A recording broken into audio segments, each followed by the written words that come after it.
Buenas noches y bendiciones, hermanos. Vamos a abrir nuestras Biblias, por favor. Hay no tiro extraño ahí ahora.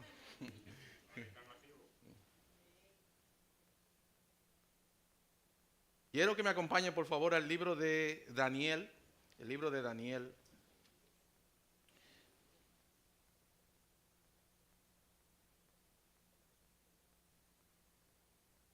El libro y el personaje de Daniel es uno de mis favoritos en todas las escrituras. Un libro muy interesante, el libro de Daniel, y quiero que me acompañen, por favor.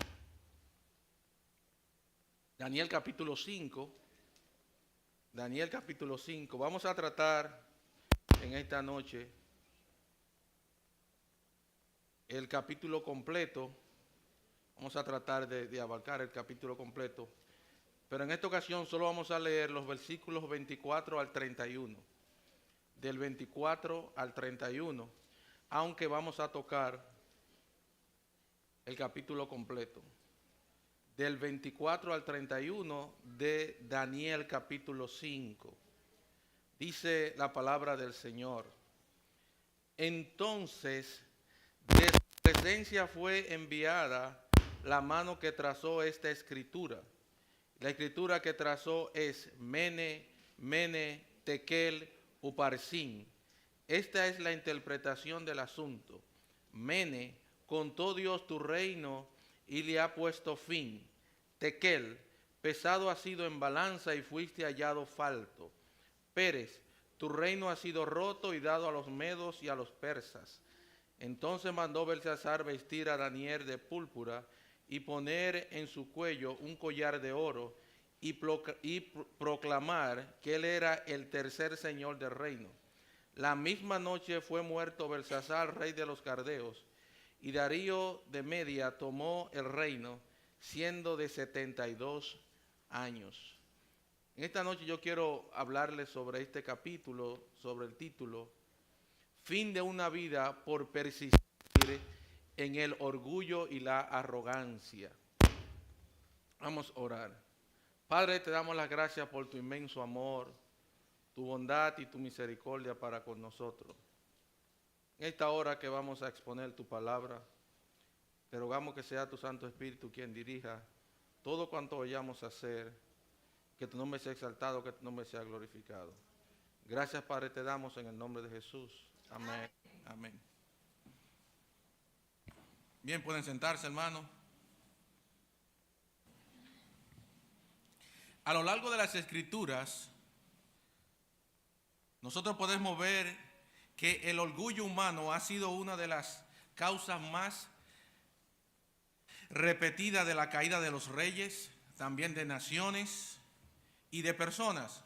Cuando el hombre insiste en exaltarse a sí mismo, despreciar la gloria de Dios y profanar lo que Él ha declarado santo, inevitablemente se encamina hacia el juicio, no porque Dios se complace en castigar, sino porque el orgullo persistente endurece el corazón y cierra la puerta para el arrepentimiento. El capítulo 5 de Daniel nos presenta el trágico final de un rey que ignoró la advertencia divina, aún teniendo delante de sí un claro ejemplo de su abuelo Nabucodonosor. Belsasar no pecó por ignorancia, sino por arrogancia. Él sabía y tenía conocimiento de lo que él estaba haciendo. En una noche de fiesta, exceso y blasfemia, Dios interrumpió la celebración con una escritura sobrenatural que en esa fiesta Dios interrumpió la celebración con una escritura sobrenatural que anunciaba el fin de su reinado y su vida. Por eso el título de este sermón, como ya hemos hablado, es el fin de una vida por persistir en la arrogancia y en el orgullo. La idea que gobierna todo este pasaje es persistir en orgullo y profanar lo sagrado lleva el juicio divino, aunque Dios advierte claramente antes de esa sentencia. Este relato no es solo una lección histórica, sino un llamado urgente a examinar nuestro corazón delante de Dios. Teniendo esta idea en mente, nos haremos la siguiente pregunta: ¿cómo Dios advierte, confronta y finalmente juzga a una persona que persiste en el orgullo, desprecia lo sagrado y se rehúsa a humillarse delante de él?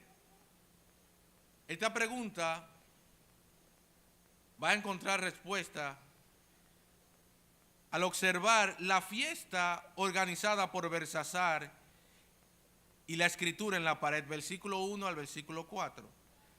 Después vamos a ver la escritura en la pared y Daniel ante el rey, versículo 5 al versículo 17. Luego vamos a ver la confrontación directa de Daniel con Belsasar, versículo 18 al 23.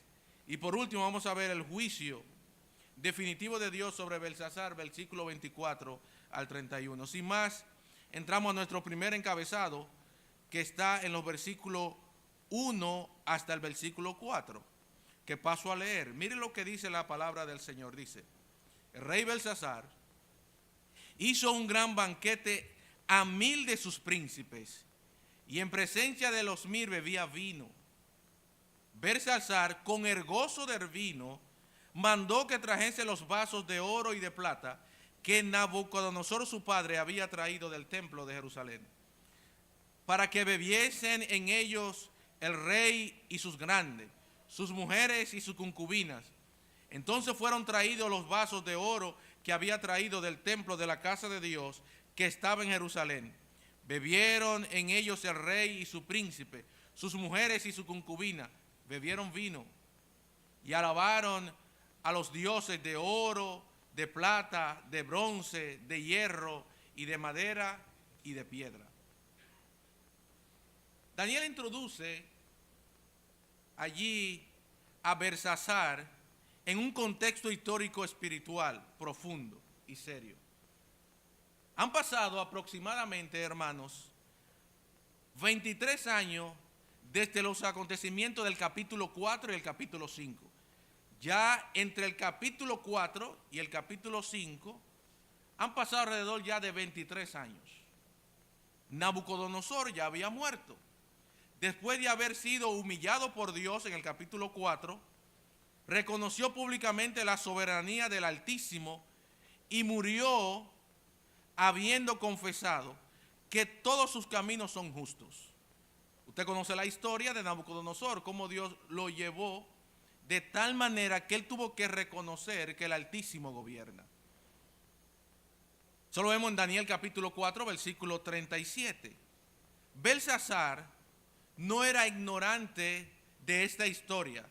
Conocía perfectamente cómo Dios había tratado con su abuelo. El texto nos dice que Nabucodonosor, que Nabucodonosor era padre de Belsasar. No, él era abuelo. Él era el abuelo de este muchacho. La palabra del Señor ahí registra que él era un antecedente, eso es lo que quiere decir la palabra, y padre. Su pecado, por tanto, no fue falta de información, sino desprecio. Él sabía lo que él estaba haciendo. Desde el punto de vista histórico, Belsasar era un corregente con su padre Nabodino. Nabodino era el rey en esa época, lo cual explica por qué el texto llama rey en Daniel capítulo 5, versículo 1. Aunque no era el monarca absoluto, ejercía autoridad real y gobernaba Babilonia en ausencia de su padre Nabodino. Nabodino no estaba presente y él era el rey en ese entonces. Ahora, eso lo hacía plenamente responsable delante de Dios. La posición que él ocupaba no lo eximía del juicio divino. Por el contrario, aumentaba su responsabilidad. Dios siempre demanda más de aquellos a quienes se le han confiado más. Si vemos en el versículo 1, nos dice que Belsasar hizo un gran banquete a miles de sus príncipes. Una gran fiesta a miles de sus príncipes. Y en esa fiesta bebían vino delante de ellos. Este detalle es escandaloso cuando se considera el contexto de este pasaje. Babilonia en ese momento estaba sitiada por el imperio medio persa. Sitiar quiere decir que no podían salir, no podían ni entrar ni salir. Estaban rodeados por los medios persas. Estaba sitiada la ciudad por un imperio que quería destronarlo, un imperio que quería entrar. Y fíjese, en ese contexto de peligro, en ese contexto de preocupación, Belsasar hace una gran fiesta. Hace una gran fiesta. Humilladamente hablando, no era tiempo de fiesta, sino de humillación, arrepentimiento y búsqueda de Dios. Sin embargo, Belsasar decidió celebrar. Babilonia parecía invencible en esa época. Humanamente hablando, Babilonia era invencible. Tenía unas grandes murallas impenetrables. Tenía abundancia en provisiones y había el río Éufrates atravesaba esa ciudad que le servía como protección a esa ciudad. Esa seguridad material, alimento y una falsa confianza espiritual, como dice Proverbios capítulo 18, versículo 11, dice: las riquezas del rico son su ciudad fortificada y como un muro alto en su imaginación. Él creía que lo tenía todo. Tenía buena protección, tenía alimento, tenía riqueza, y él no se estaba percatando del gran peligro que había afuera. El problema no era la fortaleza de Babilonia, sino la soberbia del corazón de este rey. Proverbios capítulo 16, versículo 18, nos advierte con claridad: antes del quebrantamiento es la soberbia, y antes de la caída la altivez de espíritu. Este hombre estaba enartecido. Este hombre se creía que era un Dios. Aquí vemos una ilustración viva de cómo actúa el orgullo humano. En lugar de humillarse delante de Dios en medio del peligro, Belsasar entonces lo que hace es una fiesta con vino y entretenimiento. Esta actitud no ha cambiado en el tiempo de hoy. Hoy muchos viven rodeados de crisis espirituales, familiares y morales, pero en vez de clamar a Dios, buscar refugio en Dios, entonces buscan refugio en el placer, en el pecado y en las fiestas. Eso me recuerda en el tiempo de la pandemia, cómo en vez las personas buscar el rostro de Dios y humillarse, las personas lo que estaban era en fiesta y estaban en gozo, viendo el peligro en que el mundo vivía.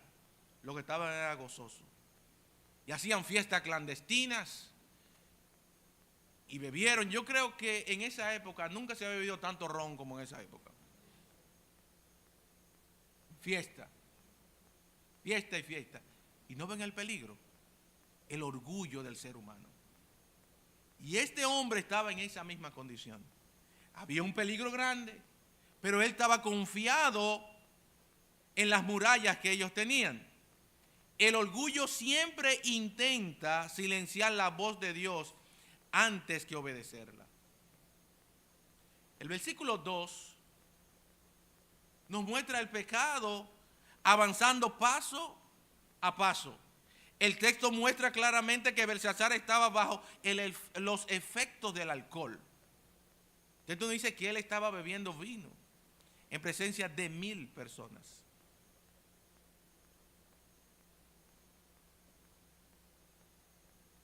Él estaba controlado directamente por el alcohol.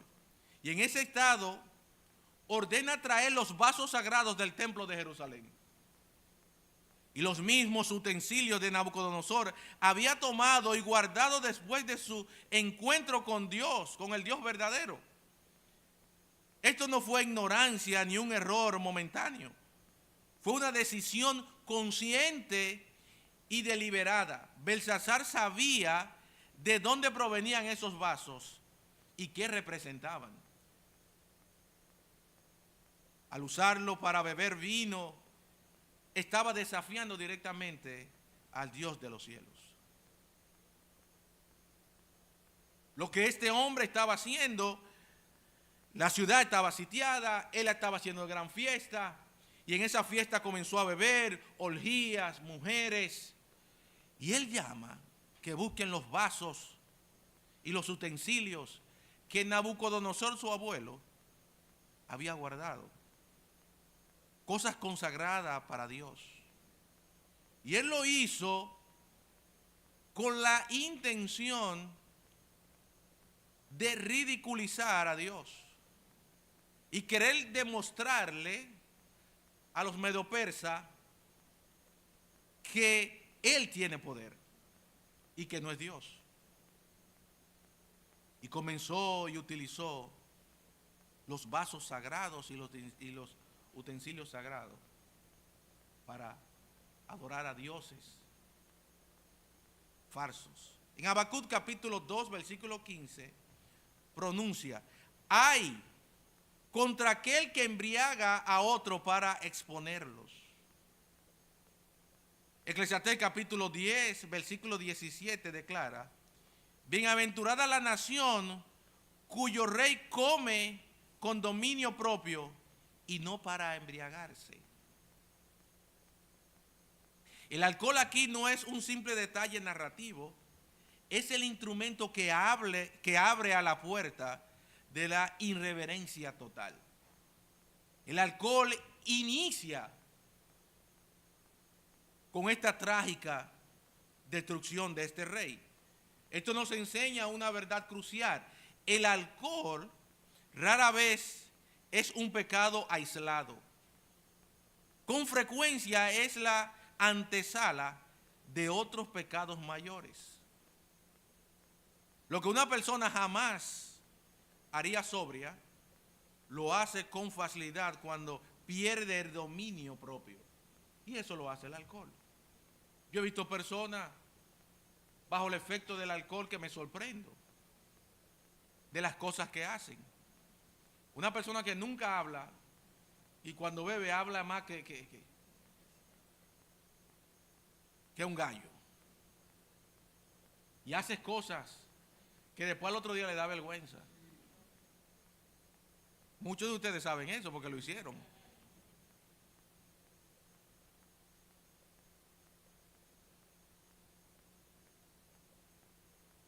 Hermano, lo que una persona jamás, sobriamente hablando, el alcohol hace que pierda los estribos. La embriaguez apaga el temor de Dios y desata la lengua, el corazón y la conducta hacia la blasfemia y la inmoralidad. Si vemos ahora en los versículos 3 y 4, estos textos describen el clima del pecado.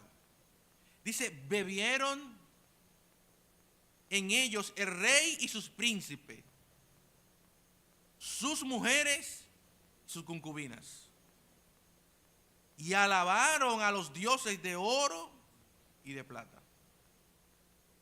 Qué gran fiesta hicieron esa gente. Con sus concubinas, con mujeres, los grandes de esa época, estaban bebiendo. Allí comienzan 3 pecados graves. En primer lugar, la profanación. Profanar. Ellos profanaron. Y esto es usar lo santo para fines pecaminosos. Oiga, profanar es usar lo santo con fines pecaminosos. Segundo lugar, la inmoralidad.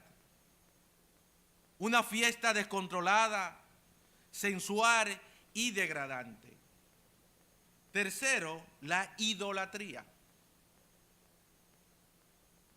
Exaltar a dioses muertos en presencia de Dios vivo. Isaías capítulo 42, 8 nos recuerda que Dios no comparte su gloria con nadie. Y en Romanos capítulo 1, 21 al 23 describe exactamente este proceso.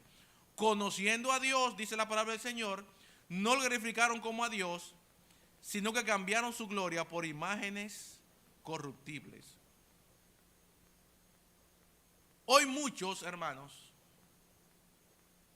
no toman los vasos del templo para profanar, pero sí usan su cuerpo, su tiempo, sus dones, sus recursos que pertenecen a Dios para glorificar el pecado. Bueno, tú tienes que entender que tu cuerpo es templo del Espíritu Santo. Y cuando tú utilizas tu templo en pecado, tú estás profanando el templo de Dios, que es tu cuerpo. Cuando tú entras en lugares que no debes de entrar, cuando tú estás con personas que no debes de estar, cuando tú hablas cosas que no debes de hablar, cuando tú te estás interactuando con personas que no debes interactuar, estás profanando el cuerpo de Dios, el templo de Dios. Vosotros sois el templo de Dios. Tenemos que tener cuidado, hermano.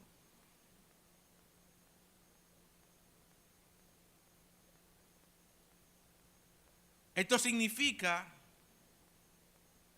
esto sigue siendo profanación, hermano. La palabra del Señor nos dice en Gálatas que Dios no puede ser burlado. Dios no puede ser burlado. Todo lo que el hombre sembrare, dice la palabra del Señor, eso también segará. Tenemos que tener cuidado, hermano, con el pecado. La paciencia de Dios no debe confundir con aprobación. Eclesiastés capítulo 8, versículo 11 advierte que cuando el juicio no se ejecuta de inmediato, el corazón del hombre se enartece y se inclina aún más al mal.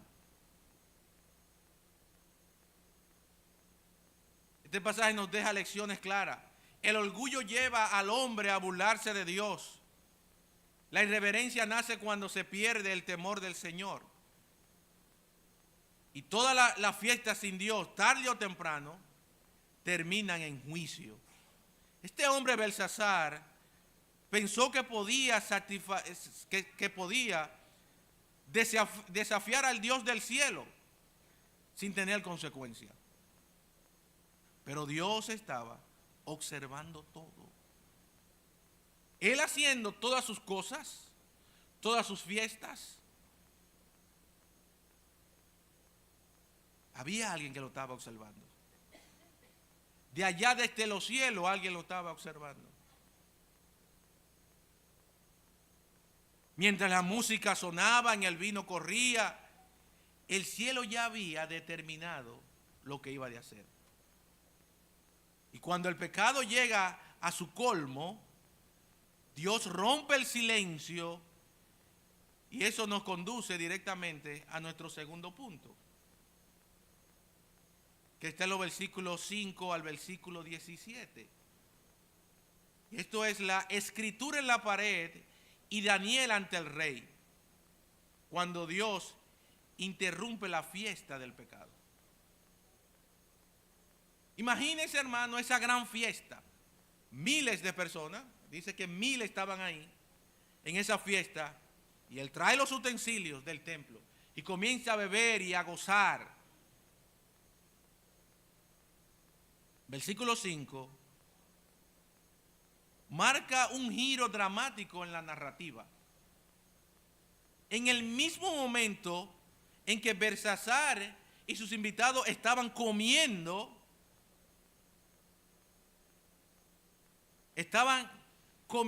bebiendo, cometiendo pecado abierto y desafiando a Dios, repentinamente apareció una mano de hombre escribiendo sobre la pared del palacio, frente al candelabro, en un lugar perfectamente visible para el rey.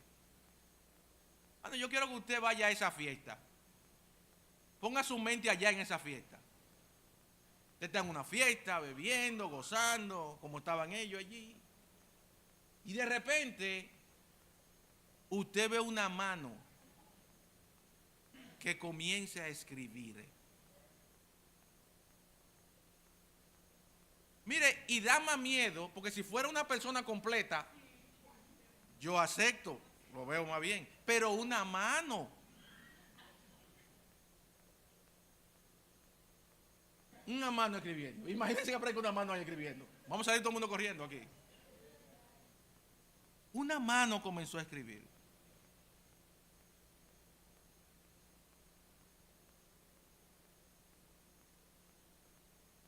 El versículo nos dice que apareció una mano allí. El detalle no es menor. Dios quiso que el mensaje fuera público, claro y directo. Aquella escritura no fue un accidente, ni una ilusión producida por el alcohol. Fue una intervención soberana del Dios del cielo. Eso no era que él estaba viendo una ilusión por el alcohol, porque la palabra del Señor nos dice que todos lo vieron. Todas las personas que estaban ahí vieron eso. Ahora, esto no fue la primera vez que la escritura menciona el dedo de Dios. Éxodo capítulo 8, versículo 19, también habla sobre eso. Aún los hechiceros de Egipto reconocieron la obra divina al decir, dedo de Dios es este. Aunque Faraón endureció su corazón, en Éxodo capítulo 31, versículo 18, se nos dice que las tablas de la ley fueron escritas por el dedo de Dios. En todos los casos, el dedo de Dios aparece como símbolo de autoridad, revelación y juicio. Aquí en Daniel capítulo 5, el mismo Dios que escribió la ley, ahora escribe esta sentencia.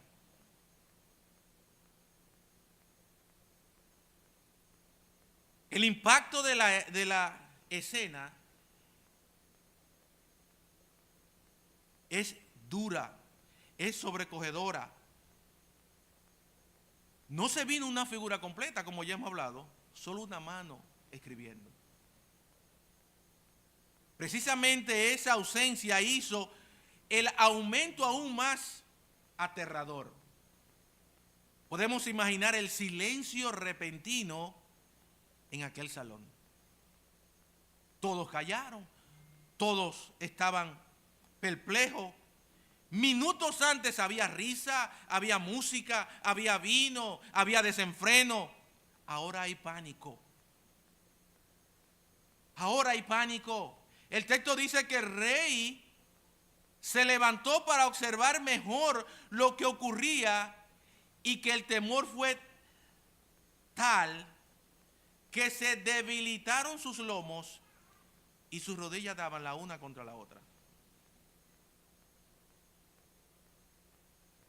Yo he visto gente con miedo y asustado, y yo he estado en momentos asustados, pero yo nunca he visto una gente chocando rodilla con rodilla.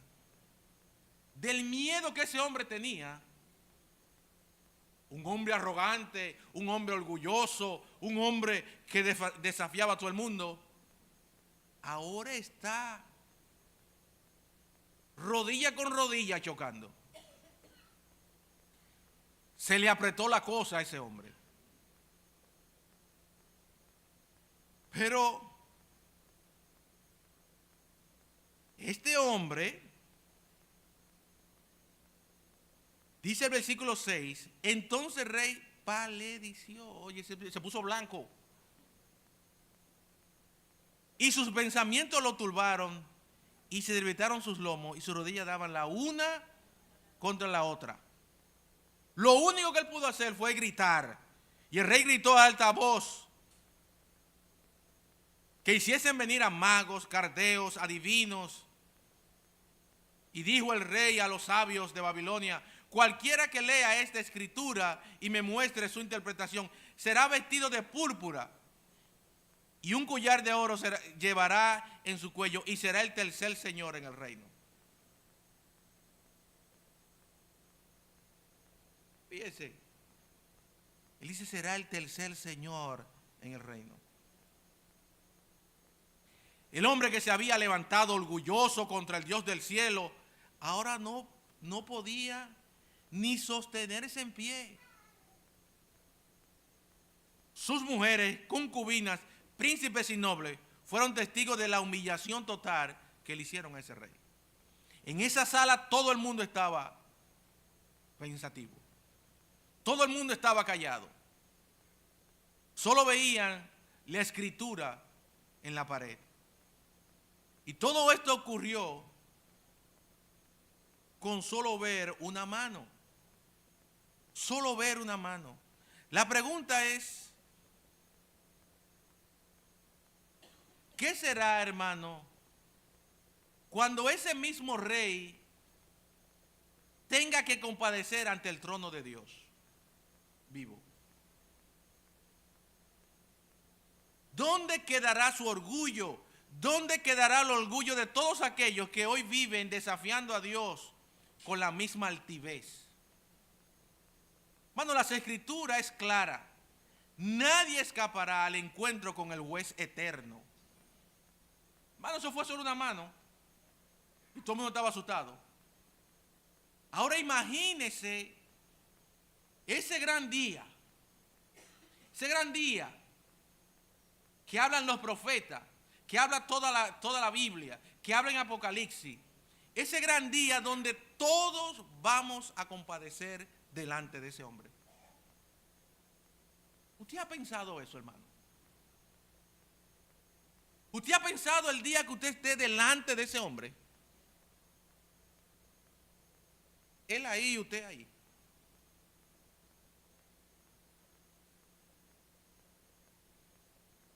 Hermano, la palabra del Señor, gracias al Señor nosotros somos salvos, pero nosotros vamos a dar cuenta. Aunque somos salvos vamos a dar cuenta por lo que Dios nos ha dado y que nosotros hemos hecho con lo que Dios nos ha puesto en nuestras manos.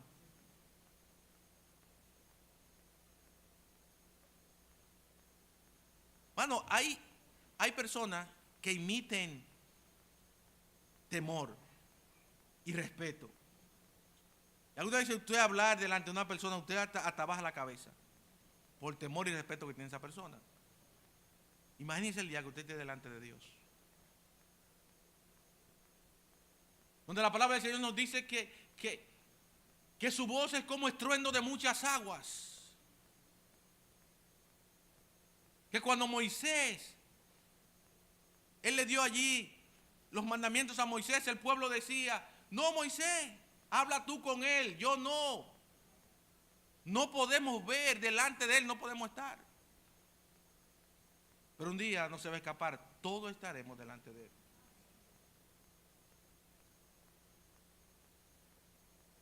Las escrituras es clara, nadie escapará el encuentro con el juez eterno. Isaías nos dice, declara, que toda rodilla se doblará y toda lengua jurará fidelidad al Señor. Oye, toda rodilla se doblará. Salmos 22, 29 afirma que aún los poderosos de la tierra se postrarán delante de él. Romanos capítulo 14, versículo 11 al 12 nos recuerda que cada uno dará cuenta de sí mismo delante del Señor. Filipenses capítulo 2, versículo 5 al 10 culmina esta verdad mostrando que toda rodilla se doblará delante de Jesucristo para gloria de Dios Padre. Esa persona que usted ve orgullosa, esa persona que usted ve que creen que lo tiene todo, se van a arrodillar delante de Él. Todos se van a arrodillar. Imagínense esos grandes hombres que han pasado por la historia. Adolfo Hitler, Trujillo, Mussolini, todos esos grandes hombres van a arrodillarse delante del Señor.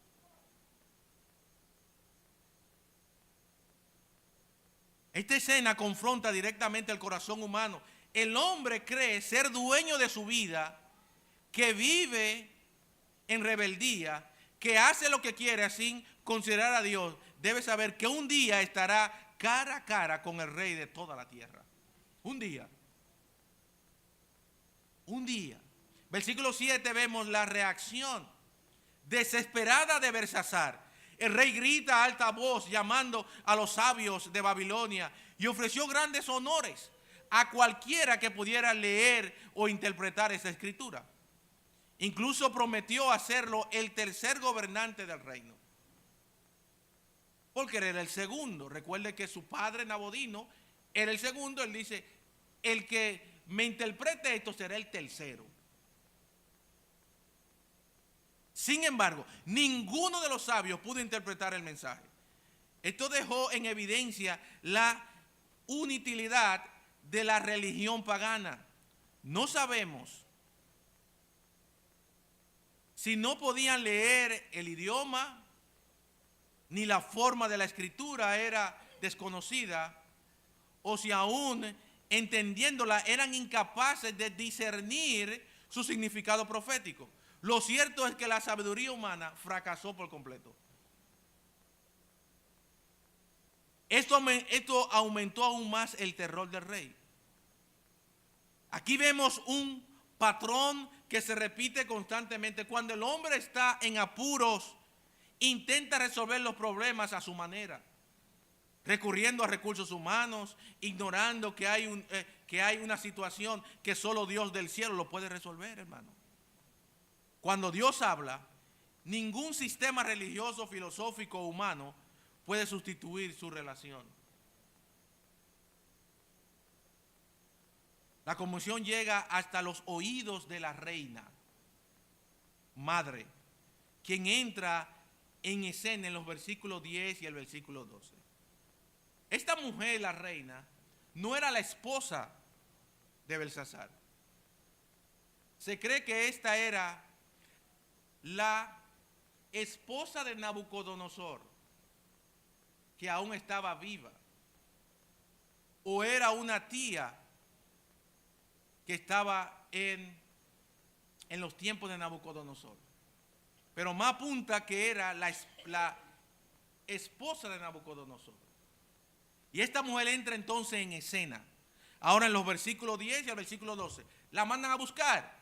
Mas ella, más allá de los debates sobre su identidad, lo importante es que ella recuerda a Daniel, el hombre de Dios que había servido fielmente bajo el reinado de Nabucodonosor.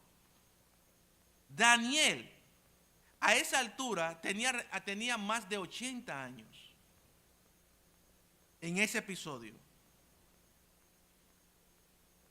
Pero él había sido olvidado por completo. Usted conoce la historia, todo lo que hizo Daniel. Y cuando llegan un sinnúmero de reyes, olvidan a Daniel. Sacan a Daniel del escenario. Y Daniel está allí tranquilo.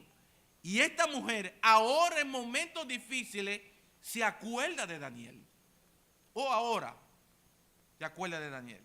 Ya una persona anciana, una persona mayor.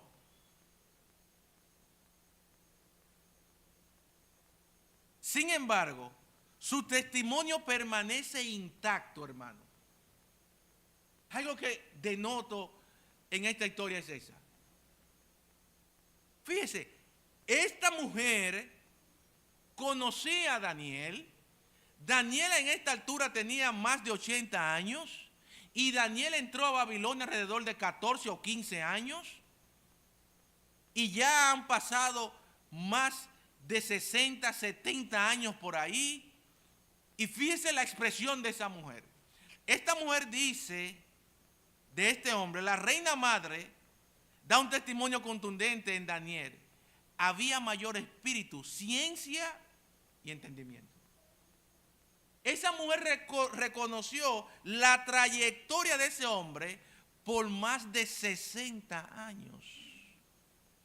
Este hombre fue fiel por más de 60, 70 años. El mismo hombre, sin doblar.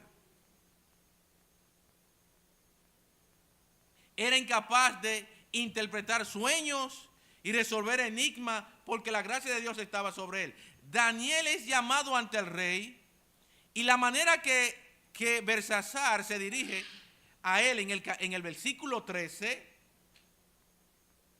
revela un tono de desprecio. Lo identifica como uno de los cautivos de Judá, recordándole públicamente su origen humilde. Sin embargo, detrás de esas palabras también puede percibir temor. El rey acaba de profanar los vasos del Dios de Judá y ahora estaba frente al profeta de ese mismo Dios. Fíjense, aún en su arrogancia, él trata mal a Daniel y le habla mal de Daniel. Aunque finalmente acepta hablar,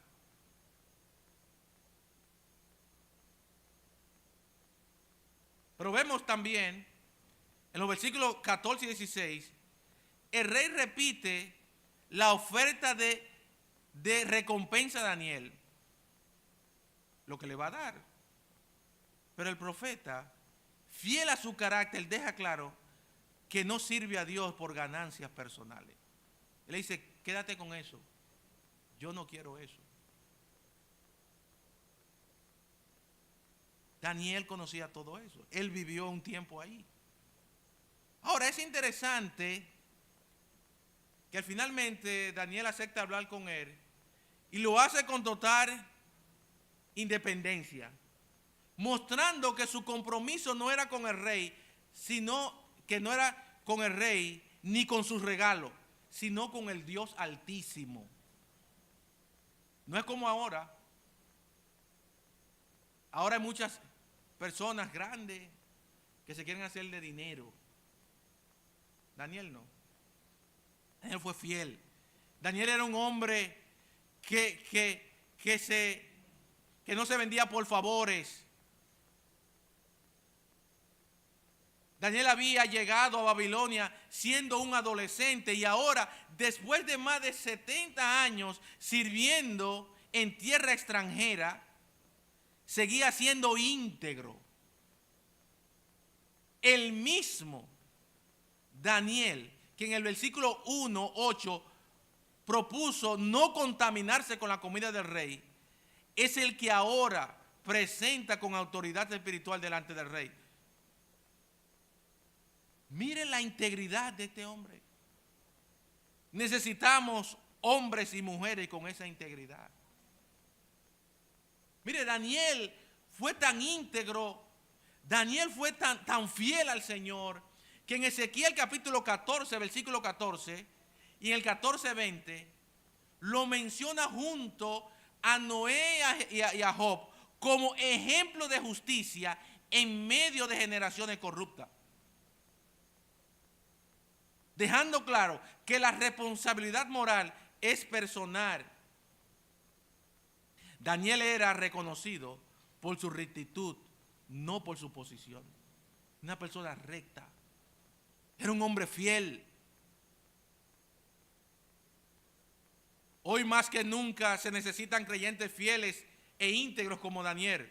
Muchos cristianos buscan favores, poder, reconocimiento, incluso a costa de su testimonio.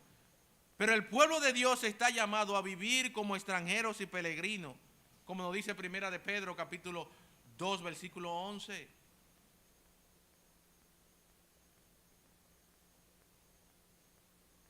Este pasaje nos confronta directamente. Si no estamos dando el testimonio que debemos, es tiempo de arrepentirnos, hermano. Nos recuerda que ya es suficiente el tiempo pasado, nos dice Pedro, capítulo 4, versículo 1 a 3. Nos recuerda que ya es suficiente el tiempo pasado viviendo como el mundo. Ahora el rey será confrontado directamente por Daniel, por la verdad de Dios, sin adornos. Cuando Dios rompe el silencio, no lo hace para entretener, sino para confrontar. Fíjese, Daniel ahora está delante del rey. 1000 personas habían ahí. Esta mujer lo lleva allí. Y ahora entramos a nuestro tercer punto, que es Belsasar es confrontado por Daniel. El pecado de saber no humillarse. Versículo 18 al versículo 23. Cuando Daniel, hermano, comienza a hablar, ya no hay tono diplomático allí, ni palabra suave. El profeta no viene a entretener al rey, ni a negociar su mensaje. Vino como portavoz del Dios Altísimo. Sus palabras son confrontaciones directas, una reprensión solemne, porque el problema de Belsasar no fue ignorancia, sino rebeldía consciente. Daniel lo reprende por no haber aprendido de la experiencia de Nabucodonosor, narrado en el capítulo 4. El rey conocía la historia de su abuelo, conocía cómo Dios lo humilló y cómo finalmente reconoció la soberbia divina, pero decidió ignorar esa advertencia. Mire lo que dice los versos, dice: el Altísimo Dios, oh rey, dio a Nabucodonosor, tu padre, reino y grandeza, y la gloria y la majestad. Por la grandeza que le dio, todos los pueblos, naciones y lenguas temblaban y temían delante de él. A quien quería mataba, y a quien quería daba vida. Engrandecía a quien quería y a quien quería humillaba. Mas cuando su corazón se ensoberbeció y su espíritu se enardeció en su orgullo, fue despuesto del trono de su reino y despojado de su gloria, y fue echado entre los hijos de los hombres, y su mente se hizo semejante a la de las bestias, y con los altos montes fue su morada. Hierba le hicieron comer como a buey, y su cuerpo fue mojado como el rocío del cielo, hasta que reconoció que el Altísimo Dios tiene dominio sobre el reino de los hombres, y que pone sobre él al que le place. Y tú, su hijo Belsasar, mire ahí, no has humillado tu corazón. Mire lo que dice ahora: sabiendo todo eso. Y dice: sino que contra el Señor del cielo te has ensemborvecido e hiciste traer delante de ti los vasos de su casa, y tú y tus grandes, tus mujeres y tu concubina, bebisteis vino en ello. Además de esto, hiciste alabanza a dioses de plata y de oro, de bronce y de hierro, y de madera y de piedra, que ni ven, ni oyen, ni saben. Y mira ahí, al Dios en cuyas manos está tu vida, y cuyos son todos tus caminos, nunca honraste. Le está diciendo, la mano, tu vida, le está diciendo, está en la mano de Dios. Hermano, tu vida y mi vida está en la mano de Dios. Cuando Él quiere, usted se va. Cuando Él quiere, usted se va. Y Él le dijo a este hombre: tú sabiendo bien Porque tú eras un niño cuando Nabucodonosor pasó todo esto. Y tú no quisiste dar gloria y honra a Dios. Daniel identifica con claridad los pecados específicos del rey: soberbia, blasfemia, idolatría y una profunda deshonra al Dios del cielo. No fueron pecados accidentales, sino una rebelión abierta.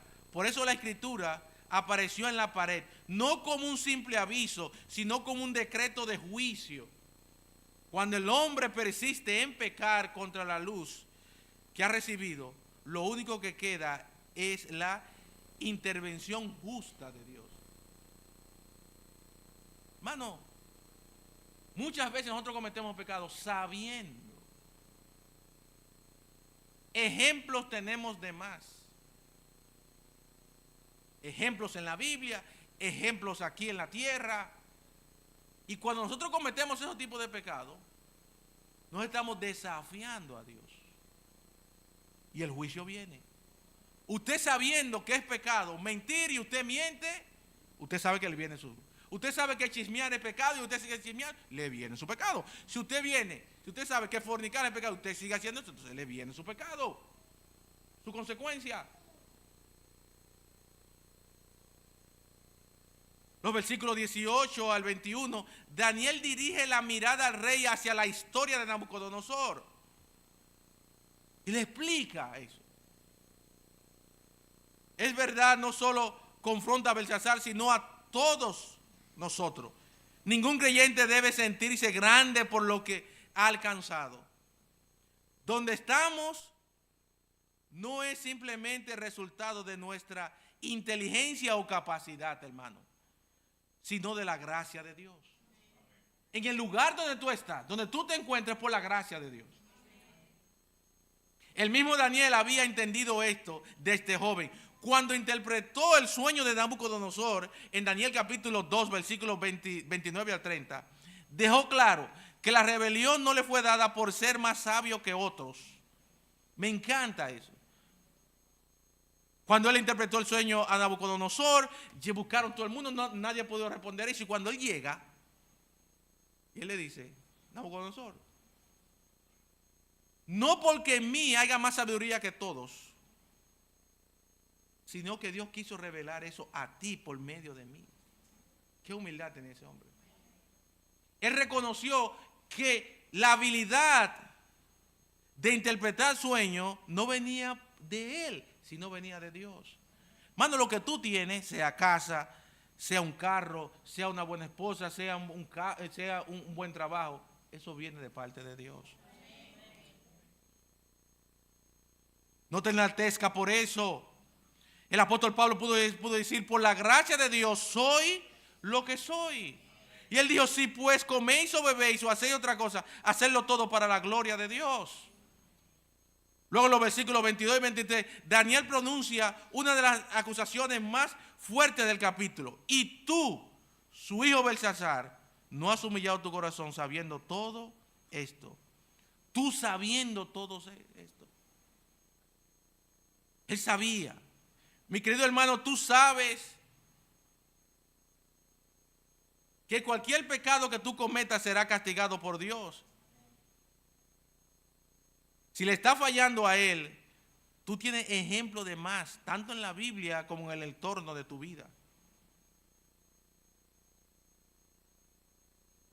Romanos capítulo 15, versículo 4 nos dice: porque las cosas que se escribieron antes, para nuestras enseñanzas se escribieron, a fin de que por la paciencia y la consolación de las Escrituras tengamos esperanza. La dureza del corazón de Belsasar refleja la condición del hombre moderno.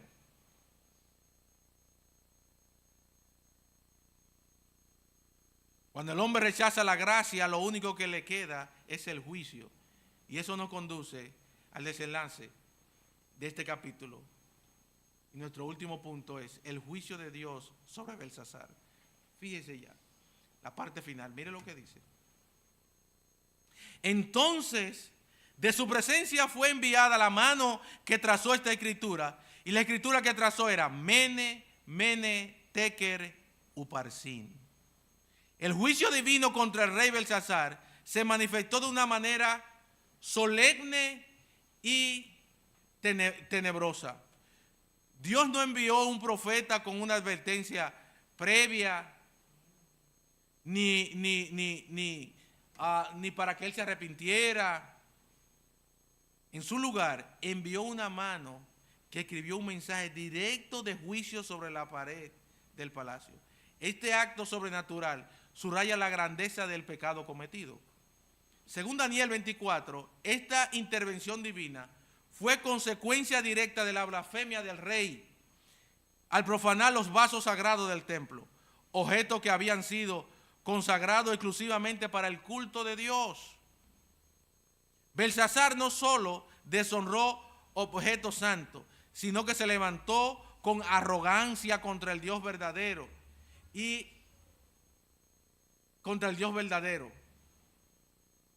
Ahora, la escritura contenía 3 palabras arameas: mene, mene, teker, uparsin. Aunque eran palabras conocidas, su significado espiritual estaban ocultos para los sabios del reino. Solo Daniel, iluminado por Dios, pudo interpretar correctamente el mensaje. Cada palabra anunciaba un aspecto del juicio divino. Fíjese la primera, mene. La palabra mene proviene de un verbo que significa contar o numerar.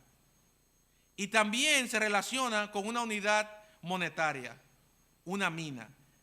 Daniel la interpreta como una declaración clara de que Dios había determinado la duración del reino de Belsasar y que ese tiempo había llegado a su fin. Él contó, ya llegó tu fin. El hecho de que la palabra se repita 2 veces refuerza la idea de certeza. El juicio no era una posibilidad futura, sino una realidad inminente. Mene, mene, ha contado Dios tu reino. Belsasar veía como si fuera dueño, vivía como si fuera dueño absoluto de la vida y de su reino. Pero esta palabra le recuerda una verdad fundamental. Es Dios quien determina los límites de nuestra existencia, hermano.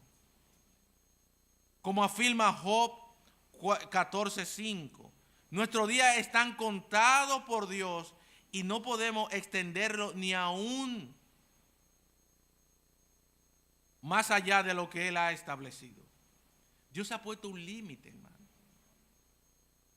Daniel mismo lo recuerda al rey que su vida estaba en la mano de Dios. Esta verdad lleva al creyente a reconocer su fragilidad y a vivir con humildad, hermano. Como expresó el salmista en el Salmo 39, 4-6, dice, examinaos, dice, enseñándonos de tal modo a contar nuestros días que traigamos al corazón sabiduría. Eso fue Moisés. Dice, enséñanos de tal manera a contar nuestros días. Cuando la vida es breve y está en la mano de Dios. Y él le dijo, Dios contó y ya llegó tu fin. Tekel, pesado, has sido en balanza y fuiste hallado falto. La segunda palabra es tekel, significa pesado. Daniel la interpreta como una evaluación moral. La vida de Belsasar había sido colgada en la balanza de la justicia divina y el resultado fue devastador. ¿Usted sabe lo que es una balanza? Sus acciones, su vida, lo pusieron en la balanza de la justicia de Dios y fue hallado falso.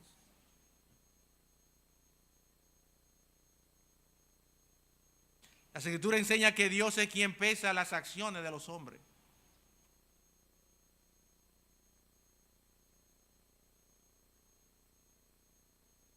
Y por último es la palabra Pérez. Su reino ha sido roto y dado a los medos y a los persas. La tercera palabra, Pérez, significa dividido y es en el singular de Uparsin.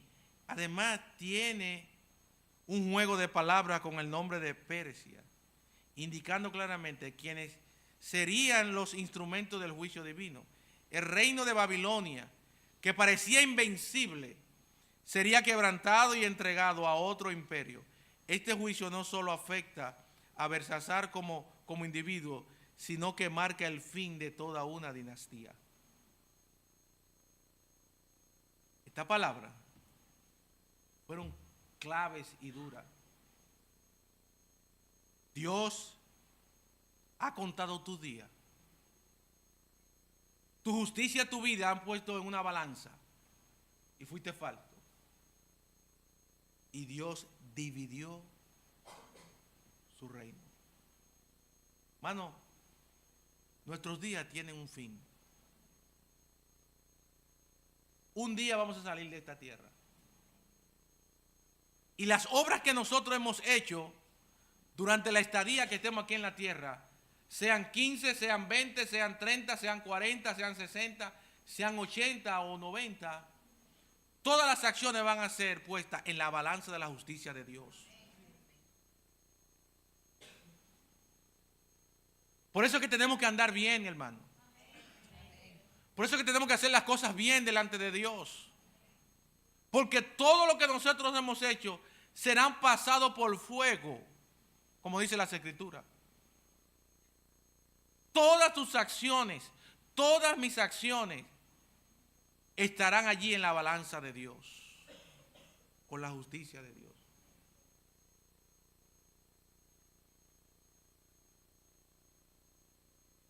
El fin de Belsasar fue una advertencia solemne.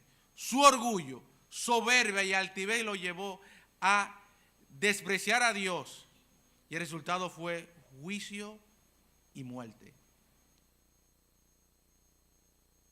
La palabra del Señor nos dice, hermano, que inmediatamente Daniel le dio la interpretación, dice que él cayó muerto. Y ahí mismo, los medopersas, dice la historia, que desviaron el río Éufrates y pudieron entrar ahí y destruyeron toda la ciudad y acabaron con todo allí, menos con Daniel. Hermano, la historia de Belsasar termina una tragedia oscura. Esa misma noche el rey murió, fue pesado en la balanza de Dios y fue hallado falto. Si nosotros fuéramos pesados hoy bajo la misma balanza de la santidad de Dios, todos seríamos hallados falsos, pues por cuanto todos pecaron y están destituidos de la gloria de Dios. Pero aquí es donde brilla la esperanza de la cruz. Mientras que la mano en la pared de Belsasar escribió una sentencia de muerte para un rey orgulloso, las manos de Jesucristo fueron clavadas en un madero para escribir una sentencia de vida para todo aquel que se humilla, hermano. Belsasar profanó los vasos sagrados y murió. Cristo, siendo el vaso perfecto y santo, fue quebrantado para que nosotros pudiésemos ser limpiados. No espere a que tu tiempo se agote. No ignore las escrituras en la pared de tu propia conciencia, hermano. Belsasar no tuvo un mañana, pero tú todavía tienes un hoy para redimir tu orgullo ante el Rey de Reyes. Hermano, reconoce tus pecados. Reconoce que tú le has faltado a Dios y pide perdón y arrepiéntate y vuelve a los caminos del Señor. Dejemos, hermanos, el orgullo, dejemos la arrogancia y busquemos la humildad. Busquemos la sencillez de corazón y reconozcamos que Dios es quien gobierna en este mundo. Padre, gracias te damos por tu amor y gracias por tu misericordia. Gracias te damos por el tiempo que hemos tenido de compartir tu palabra. A ti, Padre, sea la honra, la gloria y el honor. Muchas gracias, Padre, en el nombre de Jesús. Amén. Amén. Bendiciones, hermano.